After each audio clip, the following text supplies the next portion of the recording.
Boa tarde, turma. Tudo bem com vocês? Eu espero que sim. Vamos a mais uma aula de geografia, certo? No nosso livro, nós estaremos dando início ao capítulo 3, cujo tema do capítulo é Meio Ambiente, Sustentabilidade e Fontes de Energia. Nesse capítulo, nós iremos falar exatamente sobre o meio ambiente e a sustentabilidade, né? Como que as ações humanas, elas interferem no meio ambiente, as desigualdades sociais, enfim. Vamos focar muito nesses temas, nesse novo capítulo, ok? E como diz o nosso livro, para assegurar a sustentabilidade, é preciso combater a pobreza e reduzir drasticamente as desigualdades sociais, garantindo oportunidades iguais a todos. Boa parte da população mundial atual consome muito mais do que o que necessita para sua sobrevivência. E isso é o que causa a redução dos recursos naturais do planeta, né? Ao mesmo tempo, a pobreza também impede que parte significativa da população tenha acesso aos bens e serviços básicos, como água tratada, alimento, boa qualidade de vida. Tudo isso são fatores que interferem na desigualdade social. A gente sabe que no mundo nem todos têm acesso igual a todas as coisas. E isso é o que nós denominamos desigualdade social. Enquanto uns têm mais acesso, outros têm menos, não é? E no nosso livro, no nosso capítulo 3, nós iremos falar um pouco sobre como as questões naturais, como o uso dos recursos naturais, eles vêm a interferir na desigualdade social, na sustentabilidade, certo, pessoal? Megadiversidade. Lá na página 38 do nosso livro vem falando sobre a megadiversidade.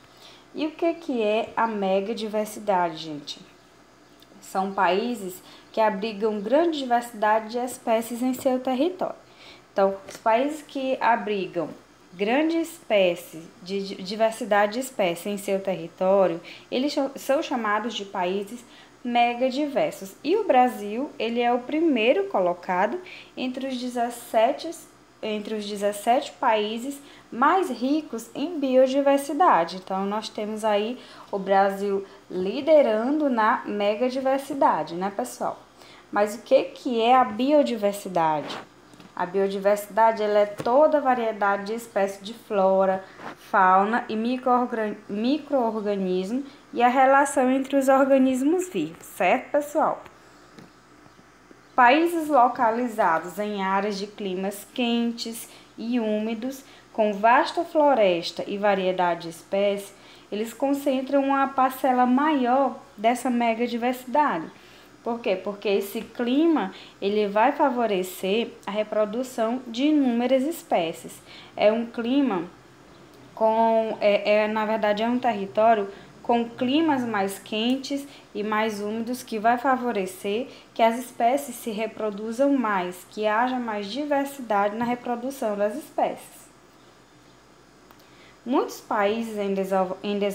Para muitos países em desenvolvimento, um dos principais desafios é explorar comercialmente suas grandes áreas florestais de forma sustentável. Ou seja, um dos grandes problemas que os países que têm essa megadiversidade enfrentam é fazer a exploração desses recursos de forma sustentável, não é? Por quê? Porque são países que não são ricos e aí eles acabam precisando utilizar muito desses recursos que eles têm para gerar riquezas, para gerar valores financeiros. Então, esses países que têm essa megadiversidade, que têm essa biodiversidade em seus territórios, eles têm mais dificuldade de fazer uma exploração de forma sustentável, porque eles acabam precisando explorar mais esses territórios em busca de recursos financeiros. A política e a legislação ambiental no Brasil. Vamos falar aqui um pouco sobre criação de leis, não é, em defesa do meio ambiente. Em 1985, por exemplo, foi criado o Ministério do Desenvolvimento Urbano e do Meio Ambiente, que na década seguinte deu origem ao atual Ministério do Meio Ambiente, que é o MMA. Já em 1989, foi criado o Instituto Brasileiro de Meio Ambiente e dos Recursos Naturais Renováveis, que é o IBAMA. Acredito que vocês já devem ter ouvido falar no IBAMA, não é, gente? O IBAMA ele tem a responsabilidade de executar as ações das políticas nacionais de meio ambiente, conceder licenças ambientais e promover a fiscalização ambientais. E em 2012 foi aprovado o novo Código Florestal Brasileiro, que tem como objetivo aperfeiçoar os métodos de fiscalização das áreas de preservação permanente e de recursos legais. Então, nós temos todas essas leis criadas para proteger o meio ambiente, que é a legislação ambiental que nós chamamos, tá, pessoal? Mas a gente sabe que mesmo com todas essas leis, ainda acontece a exploração ilegal, não é, gente? Onde a gente vê caças ilegais,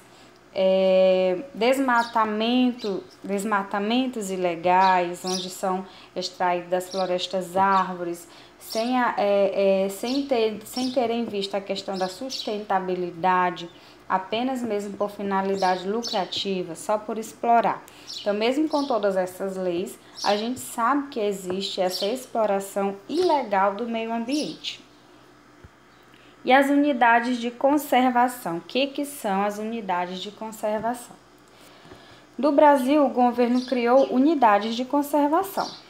Qual que é o conceito dessas unidades de conservação?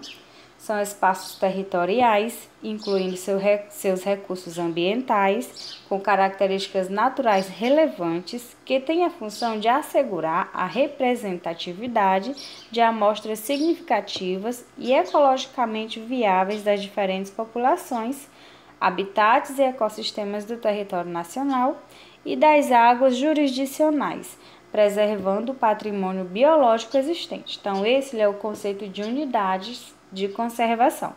São territórios que são conservados o seu meio ambiente ali. E quais são as unidades de conservação? Como elas se dividem? Nós temos a unidade de proteção integral. Qual que é a principal característica da unidade de proteção integral, gente? O objetivo é manter a área praticamente intacta, ou seja, essas unidades de proteção integral, o ambiente dele tem que estar praticamente intacto. O objetivo é que não haja a exploração desse meio ambiente. Quais são os exemplos? Nós temos a estação ecológica, reserva biológica, parque nacional, monumento natural, refúgio da vida silvestre. Então, nós temos esses exemplos de unidades de proteção integral. E tem também as unidades de uso sustentável. Quais são e qual a finalidade das unidades de uso sustentável? A finalidade dela é a conservação da natureza ser conciliada com o uso sustentável, ou seja, pode ser utilizada, porém tem que ser de forma sustentável a exploração desses recursos naturais.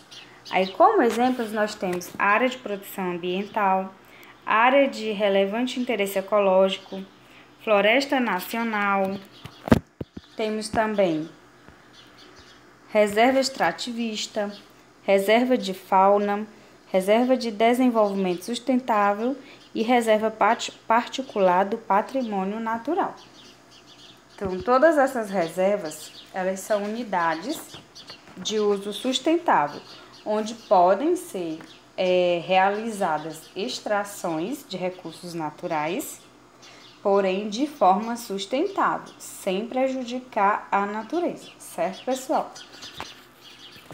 Vejam só que na nossa aula de hoje, nós observamos a questão do uso dos recursos ambientais, dos recursos naturais, sem prejudicar a natureza, de forma sustentável. E observamos também leis que foram criadas justamente para defender essa exploração do meio ambiente de forma sustentável e também leis que foram criadas com o intuito de manter determinados territórios intactos, determinadas unidades de conservação intactas, sem a exploração da mão humana, não é isso? Vou passar agora para vocês uma pequena atividade sobre esse nosso conteúdo, tá bom? E eu aguardo o retorno de vocês, pessoal. Qualquer dúvida é só entrar em contato, certo?